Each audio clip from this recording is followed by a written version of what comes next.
मगर इन दोनों लोगों से मुआज खाना बेहतर है। तो ये जो खाना है ये आपके सामने खड़ा है, आनंद कर रहे हैं, बहुत आनंद के पल हैं और आप लोग भी बहुत बढ़िया बढ़िया हंस।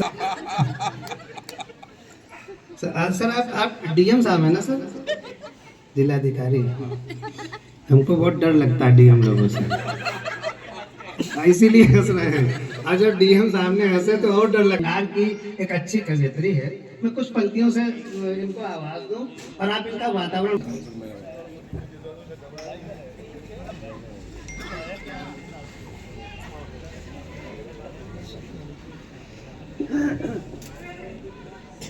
बताइए हमने देखिए ये पे शम्मा जली थी, बुझ गई है। जलाले शम्म से, जलाल मतलब जो उसकी चारों तरफ आभा होती है दीपक के चारों तरफ, उसको जलाल उर्दू में कहते हैं, प्रभा कहते हैं। है शर्मा भी तेरा आशिक। बताइए शर्मा का इस्तेमाल कभी गालिब ने किया? घर से निकाल देंगे, इंजीनियर बन नहीं पाए, आईएएस बन नहीं पाए, प्रिंसिपल साहब बैठे केंद्रीय विद्यालय की यहाँ पे, तो उनका टीचर ही बन जाए, बहुत बढ़िया बोलता है, बच्चों को बहकाते सभी, ये भी बहका लेगा। तो हमने टीचिंग के लिए अप्लाई किया, वहाँ भी मेरा सिलेक्शन नहीं हुआ। तो पिताजी बहुत नाराज, बोले आखिरी ऑप्शन दे रहा हूँ, वकालत कर लो। तो मैंने एलएलबी किया लखनऊ विश्वविद्यालय से, एलएलएम किया। 3 महीने में कचहरी में बैठा रहा बक्सा लेके, एक आदमी चिट्ठी तक लिखवाने हमसे नहीं आया। बिल्कुल सच्ची, भगवान कसम सच्ची घटना है। तो अब पिताजी फाइनल ये हो गए कि अब इसको निकाल देंगे घर से। हमारे टाइम के जो बाप लोग होते थे ना सत्यवान जी सर, तो वो खुद नहीं कहते थे, मदर के माध्यम से कहलाते थे, अम्मा के थ्रू। अम्मा आई हमसे, बोली भैया तुम्हारे बाबूजी कह रहे हैं घर से निकल जाओ, कल से दिखाई ना पड़ना। अच्छा, बड़े क्रूर टाइप के पिता होते थे हम लोगों के टाइम के, आप सबके भी क्रूर रहे होंगे। अब हम लोग डरपोक फादर हैं, हम लोगों के फादर थोड़ी डरपोक होते थे। तो बोले बाबू ने कहा, बिल्कुल सच्ची घटना 1988 की। तो बोले निकल जाओ। फिर उनकी ममता जाग उठी, बोले ऐसा करो जाओ उठ के पैर पकड़ लो, बाप तो तुम्हारे ही हैं, हो सकता माफ कर दे। तो हम गए, हमने उनके, बिल्कुल सच्ची घटना, भगवान का सच्ची घटना, हम गए, हमने उनके पैर पकड़ लिए रजनीश जी। हमने कहा बाबूजी हमको एक मौका दे दो, मैं इन आईएएस अफसरों, इन इंजीनियरों, इन टीचरों, इन वकीलों से ऊपर उठकर दिखाऊंगा। आज ऊपर खड़ा हूँ, सब नीचे बैठे हुए हैं। आज जाके हम अपने पिताजी की इच्छा पूरी कर पाएंगे। यही होता है। इन्होंने इतनी आंखें नहीं है दुनिया में, इतने चेहरे हैं तेरे चेहरे पे, साफ दिखता है तेरे चेहरे पे, इश्क डाले हैं तेरे चेहरे पे। बहुत शुक्रिया, बड़ी मेहरबानी। इनके हाथ में कप नहीं है, वो लोग ताली बजाकर बता दें कि तालियां ऐसे बजती हैं। हाँ कि मेरे जिया की, सर ये आपने शायद पहली बार सुना जी, कि मेरे जिया की मेरे पिया को तुम ही सुनाओ निगोड़ी अखियों। हाय हाय, कि मेरे जिया की मेरे पिया को तुम ही सुनाओ निगोड़ी अखियों, ये चुप का पत्थर पड़ा है दिल पर, इसे हटाओ निगोड़ी अखियों। हाय हाय हाय हाय हाय हाय। ये चुप का पत्थर पड़ा है दिल पर, इसे हटाओ निगोड़ी अखियों। उसी को देखो, उसी को देखो, उसी को देखो, उसी को देखो। ये देखने का है काम तुमको, सो काम आओ निगोड़ी अखियों। बरसती जाओ, बरसती जाओ, बरसती जाओ, बरसती जाओ।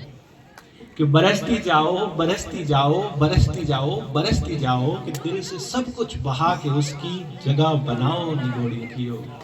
कि दिल से सब कुछ बहा के उसकी जगह बनाओ निगोड़ी अखियों। मुआ ये दर्पण, मुआ ये दर्पण, मुआ ये दर्पण, मुआ ये दर्पण। कि मुआ ये दर्पण, मुआ ये दर्पण, मुआ ये दर्पण, मुआ ये दर्पण, मुझे इसी की नजर लगी है, इसे हटाओ निगोड़ी अखियों। हाय हाय हाय हाय हाय हाय। बताइए क्या कहते हैं, वाह वाह वाह वाह वाह वाह। कि मुझे इसी की नजर लगी है, इसे हटाओ निगोड़ी अखियों। कि वो उठ गया है, वो चल दिया है, वो जा रहा है, चला न जाए। कि वो उठ गया है, वो चल दिया। वाह वाह वाह वाह वाह।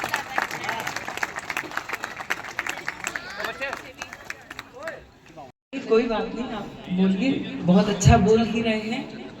कोई भी मुझसे पूछता है कि सबसे अच्छा संचालक बताओ कवि सम्मेलन के लिए, तो मैं इनका ही नाम देती हूँ, क्योंकि मैं ये समझती हूँ कि बहुत दुखी रहते हैं, इनको अपने घर में बोलने का मौका बिल्कुल नहीं मिलता है।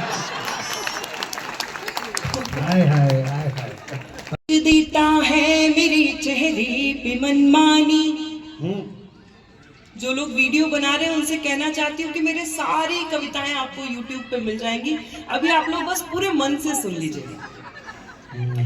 लकीरें खींच देता है मेरे चेहरे पे मनमानी, मेरे काजल का दुश्मन है ये मेरी आंख का पानी, मेरे काजल का दुश्मन है ये मेरी आंख का पानी। तड़प उठता है राजा मेरे गीतों की सदा सुनकर, मेरी आवाज में गाती है कोई हीर दीवानी, मेरी आवाज में गाती है कोई हीर दीवानी।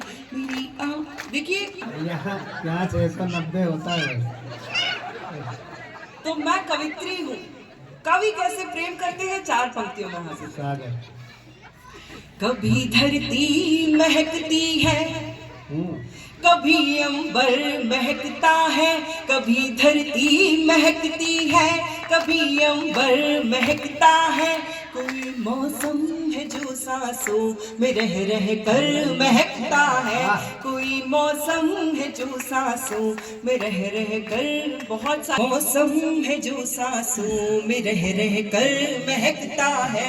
कभी तो ही कभी मैं गीत लिखती हूँ मगर जबी, कभी तो ही कभी मैं गीत लिखती हूँ मगर जबी, तुम्हारा नाम लिखती हूँ तो हर अक्षर महकता है, तुम्हारा नाम लिखती हूँ तो हर अक्षर महकता है। का धन्यवाद करना चाहता हूँ। धन्यवाद इसलिए करना चाहता हूँ कि ये एक डी स्ट्रेसिंग सेशन लगा मुझे, और वैसे भी कहा जाता है जहाँ ना पहुँचे रवि वहाँ पहुँचे कवि। जो यहाँ पे इन्होंने अपने कविताएं सुनाई, आप सब भी सुन रहे थे, मेरे ख्याल से वो आपके हृदय को और आपके दिमाग को दोनों तक पहुंचती है, और कहीं ना कहीं आपको ये सोचने पे मजबूर कर देती है कि कैसी चीज़ें हमारे इर्द गिर्द हमारे समाज में हैं जिसके बारे में हमें संज्ञान लेना चाहिए। मैं किसी अपनी व्यस्तता के कारण जल्दी जाना पड़ रहा है। मैं उम्मीद करूंगा आप सब सुनेंगे और ये सारे एंजॉय करेंगे, और मैं उम्मीद करता हूं कि हमारे NHPC के यहाँ के जो हेड हैं वो ऐसी चीज़ें और भी रेगुलर करेंगे ताकि हम भी अपने आप को एंजॉय करें। बात की है मैंने, जैसे आपको कहा है कि स्पोर्ट्स के इवेंट शुरू किए हैं। रियासी में इस वक्त क्रिकेट की टूर्नामेंट चल रही है। कटरा में हमारे कुछ दोस्त एक बड़ा इवेंट करवा रहे हैं 29 ऑनवर्ड्स। मैं चाहता हूं कि जैसे ही अब हमारे एग्ज़ाम्स ख़त्म होंगे उसके बाद एक स्पोर्ट्स, कल्चरल और टैलेंट को उभारने के लिए, क्योंकि मैंने देखा यहाँ पे टैलेंट की भरमार है, सिर्फ एक स्टेज की कमी है। तो हम और आप और सारा सिस्टम मिलके ऐसी चीज़ करेंगे कि हमारे यहाँ पे जो भी टैलेंटेड है, चाहे स्पोर्ट्स में है, चाहे कविताओं में है, चाहे डांसिंग में है, वो बेस्ट स्टेज लेके अपने आप को और अपने ज़िले का नाम रोशन कर सकें। दिल्ली से हैं हमारे और यूपी से आए हुए हैं, और ये हिंदी के प्रचार प्रसार के लिए हम लोगों ने ये कवि सम्मेलन का आयोजन किया है। और इस तरीके के कार्यक्रम से हिंदी का बढ़ावा होता है और लोगों का रिक्रिएशन भी होता है।